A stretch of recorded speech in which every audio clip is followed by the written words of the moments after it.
Bismillahirrahmanirrahim. Assalamualaikum warahmatullahi wabarakatuh. Innal hamdalillah nahmaduhu wa nasta'inuhu wa nastaghfiruh wa na'udzu billahi min syururi anfusina wa min sayyiati a'malina. May yahdihillahu fala mudhillalah wa may yudlil fala hadiyalah. Wa asyhadu an la ilaha illallah wahdahu la syarikalah. Wa asyhadu anna Muhammadan abduhu wa rasuluh la nabiyya wa la rasula ba'dah. Ya ayyuhalladzina amanu taqullaha wa qulu qawlan sadida yuslih lakum a'malakum wa yaghfir lakum dzunubakum wa may yuti'illaha wa rasulahu faqad faza fawzan 'azima. Fa inna asdaqal hadithi kitabullah wa khairal hadi hadi Muhammadin sallallahu alaihi wasallam wa syarrul umuri muhdatsatuha wa kullu muhdatsatin bid'ah wa kullu bid'atin dhalalah wa kullu dhalalatin finnar. Allahumma shalli wa sallim wa barik wa an'im wa zid ala nabiyyina wa habibina wa rasulina Muhammad sallallahu alaihi wasallam wa man tabi'ahum bi ihsanin ila yaumiddin. Amma ba'du, kaum muslimin yang mudah-mudahan dirahmati Allah Subhanahu wa taala, hadirin yang mudah-mudahan diberkahi oleh Allah Subhanahu wa taala. Pada kesempatan yang berbahagia kali ini, tidak lupa kita senantiasa memuji, memanjatkan rasa syukur kita kepada Allah Subhanahu wa taala.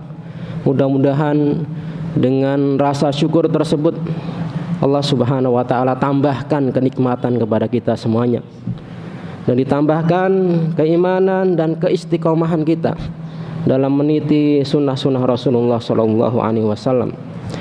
Tema kita pada kesempatan yang berbahagia kali ini tentang metode yang benar dalam menafsirkan ayat Al-Quran. Jadi penting kita memahami, karena kesalahan dalam memahami Al-Quran, kerancuan di dalam memahami Al-Quran biasanya berawal dari salahnya metode di dalam memahami atau menafsirkan Al-Quran itu sendiri. Nah, sebelum ke sana, tafsir itu sebenarnya apa? Sebelum kita memahami metodenya, tafsir sendiri apa? Secara bahasa, al-fasru artinya al-ibanah, ya, al-idah, at-tabyin, al-kashf, ya.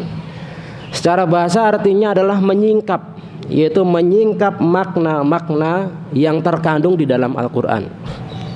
Al-idah, penjelasan, menjelaskan kalimat atau ungkapan-ungkapan, maksud-maksud Allah Subhanahu wa taala di dalam Al-Quran. Kemudian disebut juga at-tabyin, penerangan.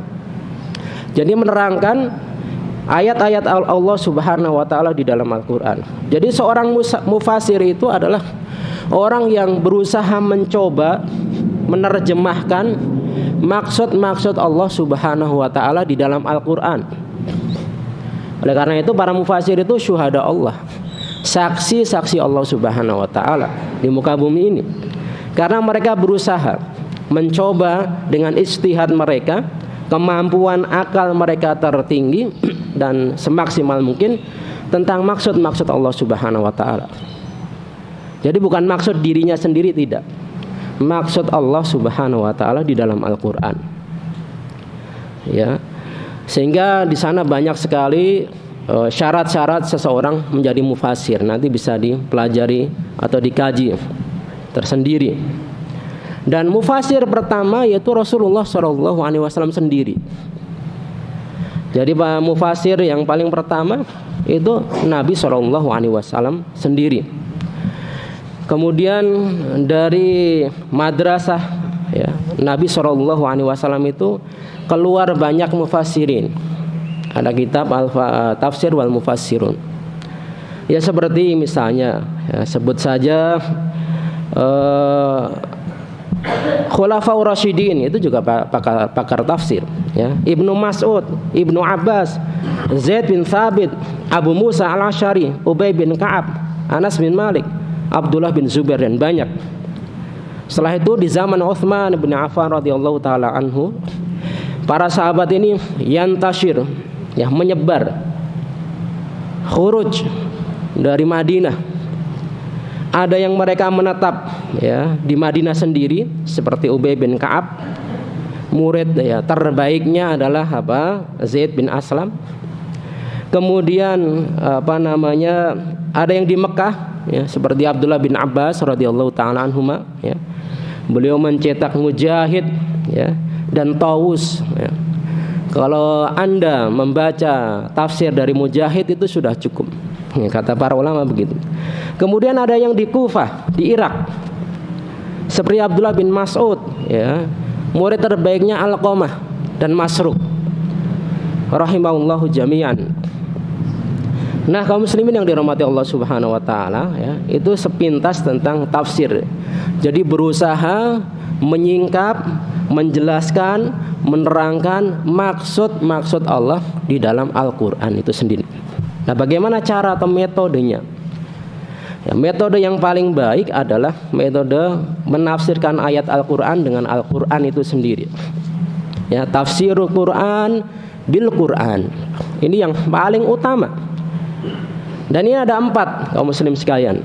Menafsirkan Al-Qur'an dengan Al-Qur'an itu ada 4. Pertama, naskhul Qur'an bil Qur'an. Jadi ayat Al-Qur'an merevisi ayat Al-Qur'an yang lain.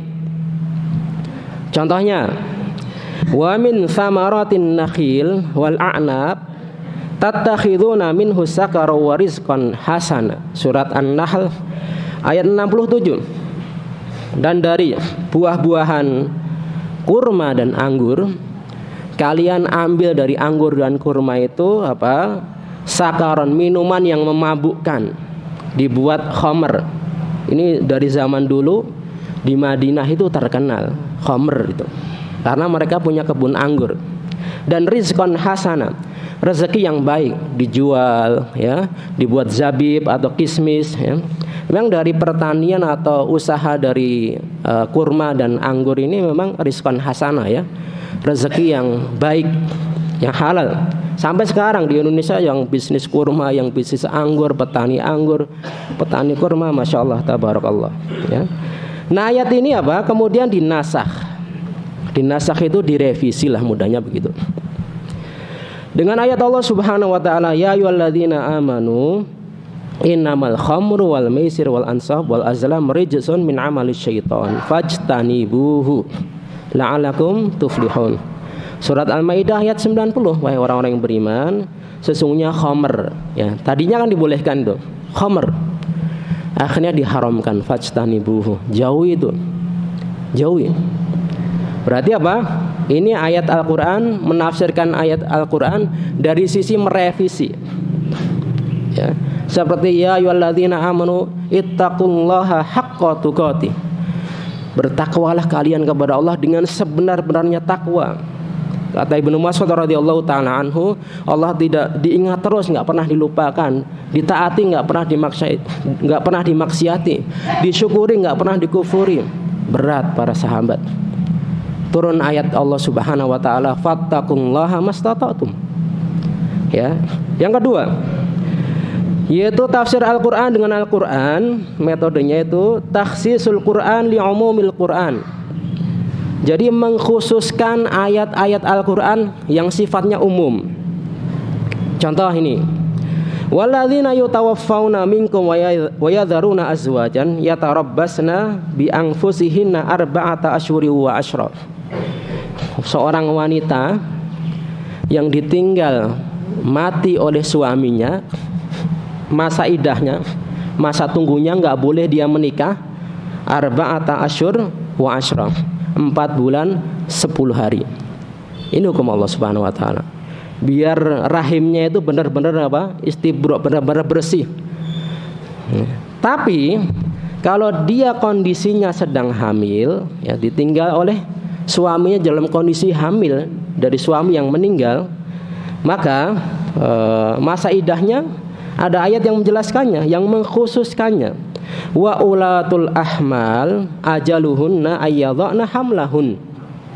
wanita-wanita yang sedang hamil, maka masa iddah, masa tunggunya itu apa? Hatta ayyadhna hamlahun, sampai ia melahirkan. Ini namanya apa? Pengkhususan ayat Al-Qur'an dengan ayat yang lainnya. Kemudian yang ketiga, kaum muslimin sekalian, taqyidul Qur'an li mutlaqil Qur'an. Jadi membatasi lafaz-lafaz, ungkapan-ungkapan yang umum. Contohnya Allah Subhanahu wa taala berfirman, "Fawailul lil musallin." Sungguh celaka. Wail itu ungkapan dalam bahasa Arab artinya kecelakaan, kesengsaraan, kebinasaan, ya. Bagi orang-orang yang sholat, semuanya kah? Berarti kita yang sholat juga celaka gitu ya. Kalau kita tidak memiliki kaidah dalam atau metode dalam menafsirkan Al-Quran yang benar, gak usah sholat kalau begitu. Allah bilang fawailul lil musallin. Sholat itu apa? Orang-orang yang sholat itu celaka. Tunggu dulu. Kemudian ditafsirkan dengan ayat yang lain, alladzina hum an sholatihim an, pakai apa namanya an, bukan fi.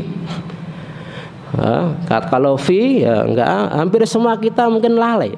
Fi sholatihim, kita kadang lupa tahiyat, kita lupa rakaat berapa, enggak ada yang lepas. Bahkan Nabi SAW fi sholatihim, pernah ya dalam sholatnya beliau lupa. Nggak ada yang bisa lepas dari ini. Tapi ang sholatihim pakaian artinya mengundur-undur waktu sholat, terutama sholat asar, sehingga waktunya hampir habis baru dia sholat. Ini yang disebut orang yang celaka dalam sholatnya. Itu ya. Jadi ini. Kemudian yang keempat, kaum muslimin yang budiman yang dirahmati Allah Subhanahu wa taala, tafsirul Quran li mujmalil Quran, yaitu merinci ayat-ayat yang sifatnya masih mujmal, masih global. Contoh firman Allah Subhanahu wa taala yang sudah kita hafal semuanya, nggak yakinin ya. Hal ataka hadithul ghasyiyah. Telah datang kabar tentang al-ghasyiyah. Ada yang mengatakan hari kiamat ya. Dan kondisi hari kiamat pada saat itu tughsyan nas bil ahwal. Manusia dilingkupin dengan ketakutan. Benar-benar takut, Pak. Nggak ada yang tidak takut itu. Ada yang mengatakan annar tughsya wujuh al-kafarah atau al-kufar. Jadi maksudnya adalah bagi apa namanya orang-orang kafir yang pada saat itu wajahnya itu dilingkupi dengan panasnya api neraka. Tughsya wujuhum nar. Didekatkan api neraka sehingga apa? Wajah mereka menjadi gosong, naudzubillah min dzalik, terbakar. Itu tadi metode atau cara menafsirkan Al-Qur'an dengan Al-Qur'an. Yang kedua, pelan-pelan gitu ya. Tafsirus sunnah lil Qur'an. Menafsirkan Al-Qur'an dengan as-sunnah. Dengan apa? As-sunnah. Nah, ini juga ada 4. Ada 4 juga. Pertama, naskhus sunnah lil Quran. Terkadang ada hadis-hadis itu yang menasakh atau merevisi ayat Al-Quran. Contohnya adalah kutiba alaikum idza hadara ahadukumul maut in taraka khairanil wasiyah lil walidain wal aqrabin ya bil ma'ruf. Ketika apa namanya seseorang menjelang wafat, sudah datang hadara ahadukumul maut, ketika kalian hendak wafat, seseorang sudah misalnya sakaratul maut ya, dulu itu nggak apa-apa memberikan wasiat kepada lil walidain, orang tua atau kerabat. Ini awalnya begitu. Bahkan di akhir surat Al-Anfal itu sampai di awal-awal Islam, di antara sahabat itu saling mewarisi. Kemudian dinasah ya, ada hadis ya. Kata Nabi SAW, la wasiyata liwarithin. Enggak ada wasiat bagi ahlu waris.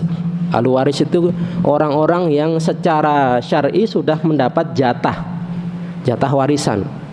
Faridhatam minallah. Itu sebagai kewajiban hukum Allah Subhanahu wa taala. Itu salah satu contoh. Jadi Al-Quran dinasakh dengan as-sunnah. Kemudian yang kedua, takhsis sunnah li'umumil Quran. Jadi merinci, ya, sunnah itu merinci dari ayat-ayat Al-Quran yang sifatnya umum. Jadi nggak bisa dipisahkan antara Al-Quran dan as-sunnah itu. Contohnya, hurrimat alaikumul maitah waddam walahmul khinzir, dan seterusnya. Allah Subhanahu wa taala telah mengharamkan kepada kalian al-maitah, yaitu bangkai. Apa itu bangkai? Binatang yang mati tanpa disembelih dengan cara yang syar'i. Disembelih tapi atas nama Lata wa Uzza, atas nama Nyi Roro Kidul, atas nama penunggu. Bangkai juga itu. Atau terjatuh dari tempat yang tinggi, ya. Misalnya lagi nyari makan di lereng-lereng pegunungan, ternyata ngantuk, jatuh, pleset, bisa jadi itu mati, jadi bangkai.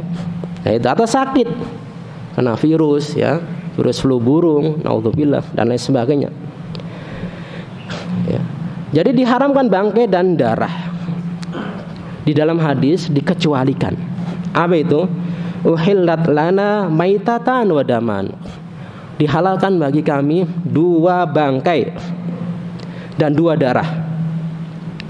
2 bangkai itu al-jarad wal hut. 2 itu, jarad itu belalang, kaum muslimin sekalian. Jadi belalang itu halal. Bangkainya pun halal, aja nggak usah disembelih. Belalang kalau pas lagi musim belalang, ambil, digoreng, dimasak, dibumbui, ya, dibumbui itu, ya, itu boleh dimakan. Kemudian ikan, seluruh jenis ikan, mau dari ikan paus, ikan lele, ikan teri, ya, makanya itu halal. Kalau ikan teri disyaratkan menyembelih, gimana itu? Berapa miliar setiap hari diambil itu ikan teri, nyembelihnya gimana? Susah kan? Ikan teri halal, ya. Bangkai hut juga halal, bangkai ikan paus halal juga. 2 darah itu apa? Yaitu disebutkan di sini, yaitu at-tahal wal kabd, hati dan empala. Nah, ini yang penggemar hati dan empala dibolehkan itu. Nah, itu tadi, ya, tafsir sunnah Al-Quran dengan as-sunnah dari sisi tadi apa? Menasakh atau mengkhususkan. Yang ketiga, taqyidu sunnah limutlaqil Quran. Jadi membatasi ayat-ayat Al-Quran yang sifatnya global. Contoh, ya, wasariqu wasariqatu faqta'u aydiyahuma jazaa'an bima kasaba nakalam minallah. Al-Maidah 38, ya. As-sariq, laki-laki yang mencuri. Wasariqatu, perempuan yang mencuri. Unik, ya, kalau ayat tentang mencuri itu disebutkan laki-laki dulu. Tapi kalau tentang perzinahan, azaniyatu wazani, zani perempuan dulu, pezina perempuan, kemudian pezina laki-laki. Kata para ulama hikmahnya, ya, kalau mencuri itu biasanya yang lebih dominan itu laki-laki, Pak. Dengan keahliannya, keberaniannya mencuri, banyak kan laki-laki. Ya, tapi kalau berzina, faktor dawai itu faktor-faktor penyebabnya mayoritas itu apa? Wanita. Percaya nggak itu? Ya, kebanyakan, ya. Nah, ini apa? Hikmah dari ayat-ayat Al-Quran dikedepankan lafadz itu bukan tidak ada maknanya, ya. Laki-laki yang mencuri, perempuan yang mencuri, maka potonglah kedua tangannya. Apakah sekedar mencuri, misalnya gelas, ya, ini langsung dipotong tangan? Enggak. Gelas ini paling harganya berapa? Enggak nyampe 100.000 kan? Enggak nyampe, ya, enggak nyampe itu. Enggak boleh dipotong. Disebutkan dalam hadis, la tuqta yadus sariq illa fi rubu' dinar fasa'idan. Tidak dipotong tangan seorang pencuri itu kecuali rubu' dinar. 1 dinar 4 gram seperempat. 4 gram seperempat. 1 gramnya katakanlah sekarang harganya berapa, Pak? 500, murah amat. Ya mungkin katakanlah 1.900.000, sejuta lah mudah aja. Berarti 4,5 gram kan 4.500.000. HP-nya teman-teman sekalian, anak yakin yang ada yang lebih dari 4 juta. Orang kalau sudah mencuri HP, harganya lebih dari itu. Rubu dinar itu padahal seperempatnya loh, bukan ini ya. Dipotong tangannya itu rubu dinar. Kalau tadi 4/4 dibagi 4-nya 1,06 berapa itu tadi ya? 63 atau 62 gram. Ya sekitar 1 jutaan lah. Itu kalau ada hukum Islam, dan bukan sembarang orang yang memotong. Ya. Itu untuk untuk menjera, karena permasalahan hukum pada saat ini adalah hukum itu tidak membuat orang kapok gitu. Ya. Kenapa kejahatan walaupun banyak CCTV di mana-mana, kemudian petugas di mana-mana, kok orang nggak kapok-kapok gitu? Karena nggak bikin kapok itu hukumnya. Bahkan di penjara yang tadinya dia mencuri ayam, wah itu dikecengin, kamu mencuri apa? Ayam. Wah itu cemen kamu ya. Nih saya nyuri mobil. Belajarlah dia di penjara nyuri mobil. Ya, kamu nyuri mobil di mana? Nyuri di pinggir jalan. Jangan. Saya spesialis perumahan mewah gitu. Ada yang spesialis mengangkut barang-barang di perumahan. Ya dia bilang mau pindahan katanya. Padahal dia mau apa? Kan kalau orang bilang pindahan ya sudah disuruh bosnya gitu. Ada itu yang begitu ya. Ekstrim sekali itu ya. Jadi sampai pintu-pintunya, bahkan keramiknya itu dicongkelin itu. Ya. Keramiknya dicongkelin itu. Astagfirullahaladzim itu. Nah, itu nggak bikin orang cerah gitu kan. Gimana orang akan kapok berbuat ini? Kalau ada orang yang ditegakkan hukum Allah, satu saja yang 10.000 orang, 1 juta orang lihat, ngeri itu, ngeri. Ya memang hukuman itu harusnya begitu ya. Yang bikin orang itu ngeri, kapok. Lanjut gitu ya. Ya. Kemudian yang ketiga ya, tafsirul Quran bi aqwali tadi yang keempat ya. Tadi yang taqyidus sunnah. Yang keempat, tafsirus sunnah li mujmalil Quran. Jadi ayat-ayat yang global itu dirinci dari ayat dengan hadis-hadis Nabi sallallahu alaihi wasallam. Contoh, lilladzina ahsanul husna wa ziyadah. Bagi orang-orang yang berbuat ihsan, besok akan mendapatkan al-husna, yaitu jannah. Wa ziyadah. Ziyadah itu apa?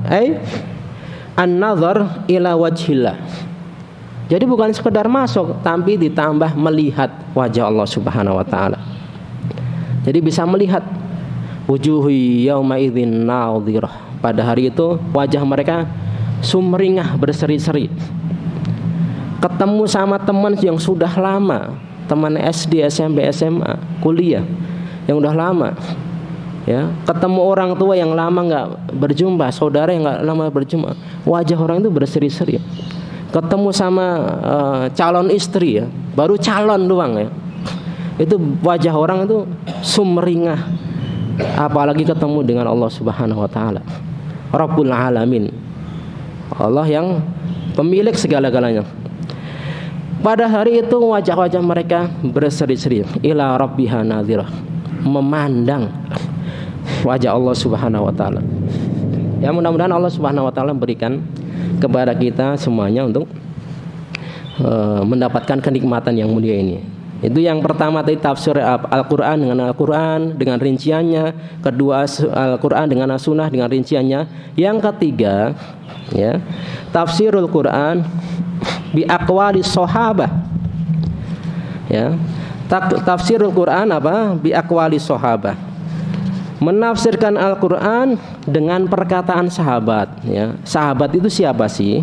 Sahabat itu orang-orang yang pernah berjumpa ya, berjumpa dengan Nabi SAW secara langsung, bukan lewat mimpi. Kalau lewat mimpi, orang zaman sekarang juga ada yang mimpi bertemu Nabi SAW, tapi nggak disebut sahabat ya. Orang zaman sekarang ada yang Allah berikan, dan itu nggak ada keutamaan khusus itu, enggak. Ada yang Allah berikan itu. Jadi lewat langsung dan beriman, mati dalam kondisi keimanan atau keislaman. Abu Jahal itu bertemu dengan Nabi SAW, tapi nggak beriman kan, nggak disebut sahabat. Nah, tafsir sahabat ini kebanyakan ada tafsir yang tentang mufrodat, tentang lafaz-lafaz yang muskil atau gharib menurut awamun nas, ya, manusia yang apa? Yang umum seperti kita ini. Nah, tafsir sahabat, mereka adalah orang yang menyaksikan turunnya ayat, tahu asbabun nuzul, paham bahasa Arab, langsung mengambil dari Nabi SAW. Maka pantas kalau tafsir mereka jadi masadir atau rujukan, referensi, ya, dan pemahaman mereka yang lurus, ya itu. Contoh teman-teman sekalian tentang apa? Tafsir sahabah, ya. Disebutkan, ya, di sini apa namanya? Ketika Allah Subhanahu wa taala berfirman, surat Al-Maidah ayat 6, "Aula mastumun nisa." Atau kalian, tentang ayat wudu itu, ya, atau kalian lamastum. Lamasa itu di dalam Al-Qur'an, ya, secara lugawi, secara bahasa artinya menyentuh gitu, ya. Tapi maknanya adalah seperti kata Ibnu Abbas, ya, au jama'tumun nisa. Jadi kalian berhubungan suami istri. Ya, atau misalnya ketika turun ayat Allah Subhanahu wa taala, "Idza jaa nasrullahi wal fath wa ra'aitan nas yadkhuluna fi dinillahi afwaja fasabbih bihamdi rabbika wastaghfir innahu kana tawwaba." Umar mengumpulkan ahlu Badar, ya, ahlu Badar itu sahabat-sahabat senior, dikumpulin sahabat-sahabatnya, ditanya, menurut anda gimana ini, maksud surat itu gimana sih? Mereka menafsirkan secara zahirnya. Secara zahir maksudnya kalau kita sudah menang disuruh untuk beristighfar, manusia akan itu, ya, seperti zahir ayat itu. Memang itu nggak salah tafsir seperti itu. Tapi kedalaman Ibnu Abbas yang disebut dengan apa namanya, hibru hadhil ummah, ulamanya umat ini, beliau menafsirkan dari sisi yang lain. Ketika ditanya oleh beliau, itu maksudnya apa? Beliau jawab, wa ajalu Rasulillah sallallahu alaihi wasallam a'lamahu iya. Ini adalah ajal. Ya, basirahnya begitu dalam sekali, ya. Ilmunya apa namanya, luar biasa, ya. Ini ayat ini atau surat ini sebenarnya ajal Rasulullah loh. Kalau sudah sempurna manusia masuk ke dalam agama Allah berbondong-bondong, berarti sudah dekat paripurna tugas beliau. Ya, likulli syai'in idza matama nuqsan. Begitu, ya. Kalau seorang sudah mencapai puncak, ya mau nggak mau harus turun. Teman-teman mungkin lihat laron, ya. Laron itu kan asalnya dari apa itu? Apa, rayap? Betul nggak? Rayap, ya. Pokoknya binatang dari itu kalau pada saat tertentu bermetamorfosis, dia punya sayap, terbang. Kalau sudah terbang, apa yang terjadi? Rayap itu terbangnya lama nggak? Kayak burung itu. Paling beberapa menit, gitu kan, muter-muter di apa bawah lampu. Setelah itu dia apa? Sakatot, jatuh, gitu kan. Ya, manusia punya begitu, ya. Apa sunatullahnya begitu, apa namanya? Ini ajal. Sampai Nabi pun juga ada ajalnya. Ini ajal Rasulullah SAW dikabarkan kepada beliau. Nah, itu tafsir apa? Al-Quran dengan perkataan sahabat, ya. Nah, ini model begini namanya, kata para ulama, itu namanya tafsir isyari. Tapi bukan seperti tafsir batiniyah orang-orang sufi, bukan.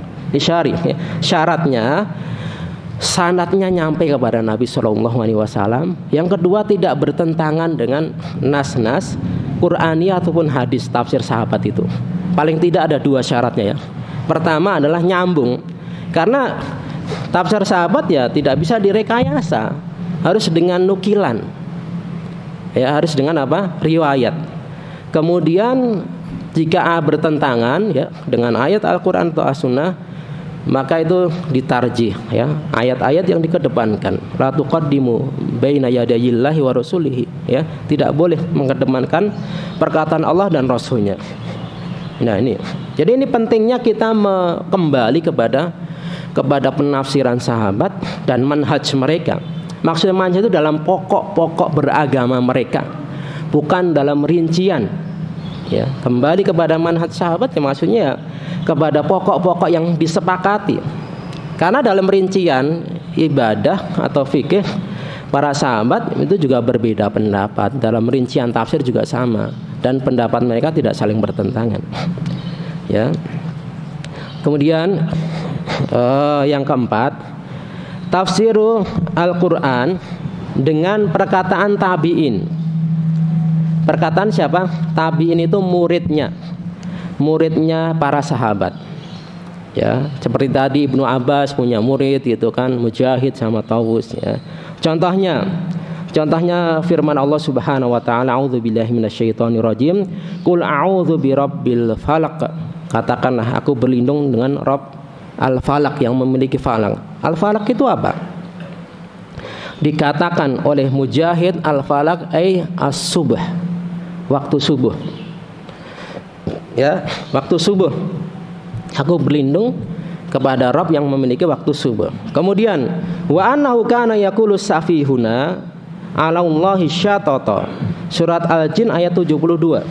Ada di antara bahwasanya orang yang kurang akal, safi itu kan orang yang bodoh. Safihuna, jin mengatakan wa anna safihuna, orang yang kurang akal ya.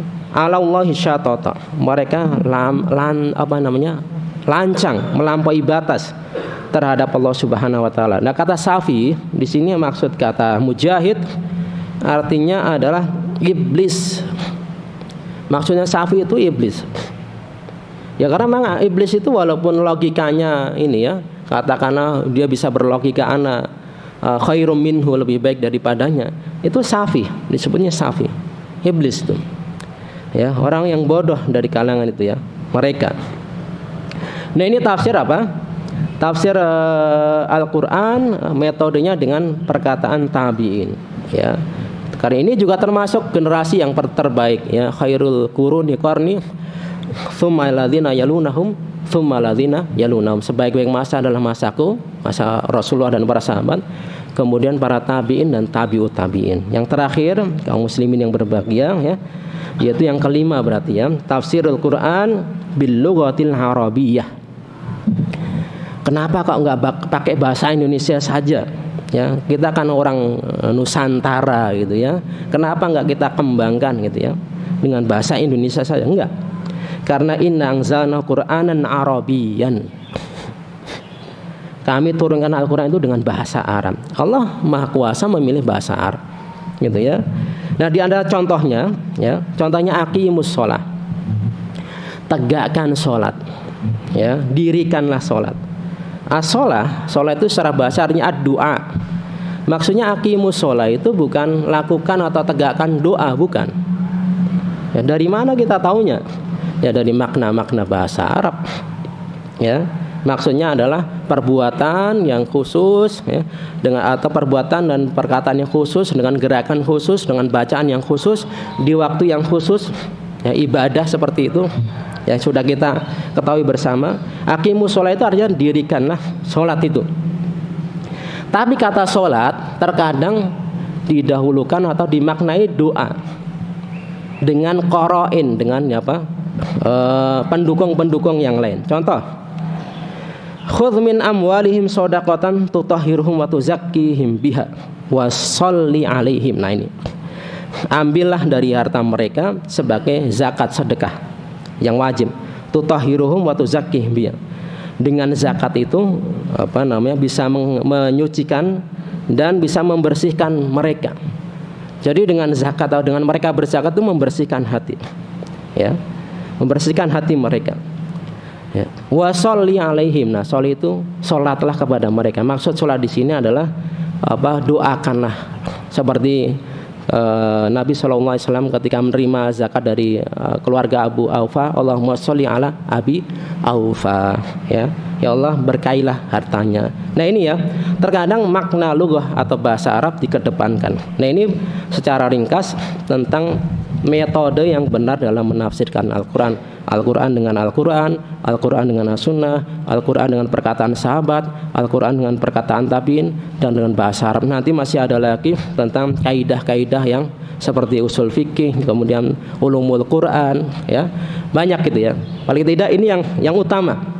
Nah, kaum muslimin yang dirahmati Allah Subhanahu wa taala, ya, demikian yang bisa disampaikan pada kesempatan yang berbahagia kali ini.